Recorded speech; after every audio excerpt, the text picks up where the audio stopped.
One of my favorite subjects to shoot is sea anemones with their resident clownfish.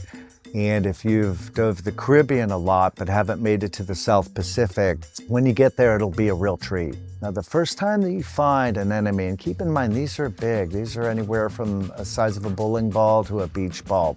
When you find one of these on a dive, it doesn't matter whether you've got a macro lens or a fisheye, super wide zoom, doesn't matter. These are some of the best subjects you'll ever come upon.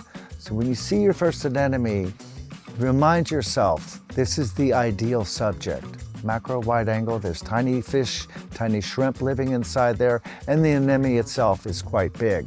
But think about it, because this is one of the few times where your subject is not gonna go anywhere. They're not gonna run away. So when you go to approach an anemone for the first time, think before you dive in about, well, how do I want to approach this? How do I want to light this?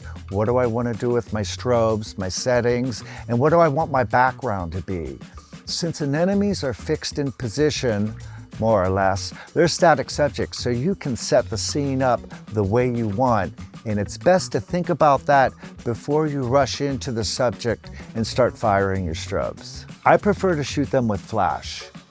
If you're shooting video or using constant on lights and they're of a very high lumen, I would ask you to be very careful. Some of these lights, when we're shooting at 2-3 feet away, which is what you're going to want to do for macro or super wide, you will actually feel the heat from constant on lights. This is one of the reasons I prefer strobes.